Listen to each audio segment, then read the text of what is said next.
నువ్వు ఏ మీటింగ్లోకి వెళ్ళినావు, ఏం మాట్లాడితే బాగుంటాయనేటువంటి విషయాన్ని మర్చిపోయి ఒక రాక్షసత్వాన్ని ఈనాటి యువతకు విద్యార్థి లోకానికి కూడా ఆ రకంగా తయారు చేసేటువంటి ప్రవర్తనను రేవంత్ రెడ్డి గారి ప్రవర్తనను ఖండిస్తున్నాం. నిజంగా ఎక్కడికి వెళ్ళినా ఓయూకి వెళ్తే కాళేశ్వరం గురించి,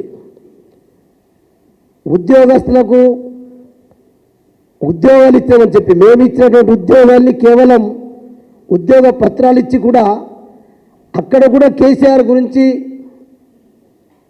మాట్లాడమంటే నిజంగా ఈ తెలంగాణ రాష్ట్ర ప్రజలు సిగ్గుపడుతూ ఉన్నారు.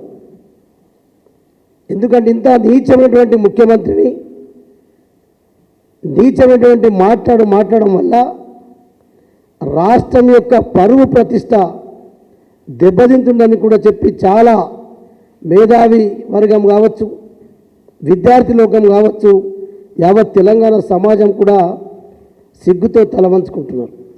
అందుకొరకే ముఖ్యమంత్రి గారు మేము ఒకటే అడుగుతున్నాం బీఆర్ఎస్ పార్టీ పక్షాన, అసలు నిజంగా నువ్వు ముఖ్యమంత్రి అయితే నువ్వు ఏం చేసినావు? ఈరోజు ఓఈలో ఏ మాట ఇచ్చినావు? ఏం చేస్తానని చెప్పినావు? మరి ఇలా సంవత్సరానికి 1,00,000 ఉద్యోగాలు ఇస్తామని చెప్పినావు.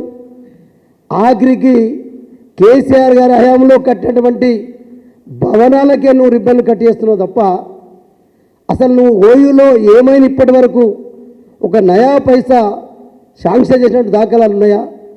ప్రతిదీ మీరు ఎన్ని హైదరాబాద్ సిటీలో కేటీఆర్ గారి హయాంలో వారు మున్సిపల్ అడ్మినిస్ట్రేషన్ మినిస్టర్గా ఉన్నప్పుడు కట్టినటువంటి ఫ్లైఓవర్స్ కావచ్చు, ఉస్మానియాలో కట్టినటువంటి భవనాలు కావచ్చు, ఇలా ఇక్కడనే కాదు రాష్ట్రంలో కూడా బీఆర్ఎస్ పార్టీ చేసినటువంటి భవనాలను మీరు రిబ్బన్లు కట్ చేయడానికే పనికొస్తున్నారు తప్ప ఈరోజు వరకు ముఖ్యమంత్రి గారు ఎలాంటి ఓయూ కావచ్చు, మిగతా విద్యా సంస్థలు కావచ్చు, ఎక్కడ కూడా ఈరోజు కొత్త డబ్బులతోటి 20 నెలల్లో ఒక్క నయా పైసా కూడా విద్యా సంస్థలకు ఇస్తలేవు.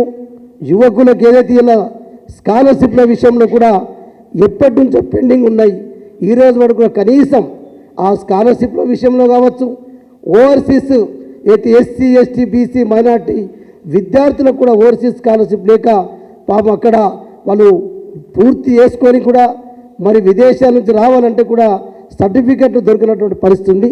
అందుకొరకే ముఖ్యమంత్రి గారు నువ్వు ఏ మాటలైతే ఇచ్చినావో నీ 420 హామీలలో 6 గ్యారంటీలలో పూర్తిగా విఫలమై అనవసరంగా డైవర్షన్ పాలిటిక్స్ ఆడుతున్నావు చెప్పి నేను ఈ సందర్భంగా ఇప్పటికైనా ఇంకా మరి కనీసం ఉన్నటువంటి సమయాన్నైనా నువ్వు ఇచ్చినటువంటి హామీలను పూర్తి చేయాలని చెప్పి హామీల గురించే మాట్లాడాలి తప్ప ఇంకొకసారి మా కేసీఆర్ గురించో బీఆర్ఎస్ పార్టీ గురించో మర్యాదపూర్వకంగా మాట్లాడకపోతే మాత్రం తప్పకుండా రాబోయే రోజుల్లో తెలంగాణ ప్రజలే మీకు బుద్ధి చెప్తారని చెప్పి నేను ఈ సందర్భంగా హెచ్చరిస్తున్నాను.